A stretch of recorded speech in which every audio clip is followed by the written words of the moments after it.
അപ്പൊ അമ്മ ആശ്രമത്തിൽ പോയാണ് അമ്മയെ കണ്ടത്? ആ, ആശ്രമത്തിൽ പോയി. ചെന്നൈയിൽ വന്നിരുന്നു. അമ്മ ചെന്നൈയിലുള്ളപ്പോഴാണ് ഈ പാട്ട് പാടുന്ന കൃഷ്ണേന്ദ്രൻ ഒരു ഭാര്യ, അവരാണ് എന്നെ കൊണ്ടുപോയത്.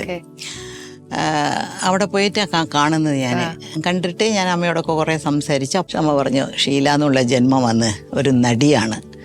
നിങ്ങൾ എന്ത് തന്നെ അമ്മയായാലും സിസ്റ്റർ ആണെങ്കിലും എന്തൊക്കെ വേറെ, പക്ഷെ നിങ്ങൾ നടിയായിട്ട് മരിക്കുന്നവരിക്ക് അഭിനയിക്കണം എന്ന് പറഞ്ഞു.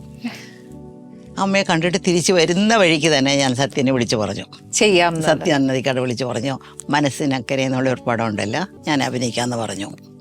ഞാൻ അഭിനയിക്കാമെന്ന് അതിൽ അഭിനയിക്കാൻ ഞാൻ സമ്മതിച്ചോണ്ടേ അമ്മ ഉടനെ ഇത് നമ്മുടെ ശ്യാം പ്രസാദ് വിളിച്ചു. ആ പടത്തിൽ അഭിനയിക്കുന്നുണ്ടല്ലോ, അപ്പൊ എന്റെ പടത്തിൽ അഭിനയിക്കണം. അങ്ങനെയാണ് 2 പടം ഒരുമിച്ചായിരുന്നു. അമ്മയോട് പറഞ്ഞ പോലെ തന്നെയാണ് അമൃതാനന്ദമയി അമ്മ എന്നോട് പറഞ്ഞത്, ഈ ഷോ ചെയ്യണം, ആനീസ് കിച്ചൺ എന്ന് പറഞ്ഞിട്ട് ഒരു കുക്കറി ഷോ ചെയ്യണം എന്ന് പറഞ്ഞിട്ട് എന്നോട് പറഞ്ഞു.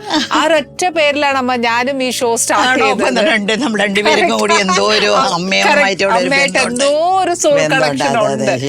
ഒരു പുണ്യം നമ്മൾ കിട്ടിയിട്ടുണ്ട്. തീർച്ചയായിട്ടും അമ്മേനെ അനുസരിച്ച് ഞാൻ ഈ അമ്മ പറഞ്ഞ പോലെ തന്നെ അമ്മ പറഞ്ഞതിന് മറുവാക്ക് പറയാനില്ല. അപ്പൊ അതങ്ങ് അനുസരിച്ചു.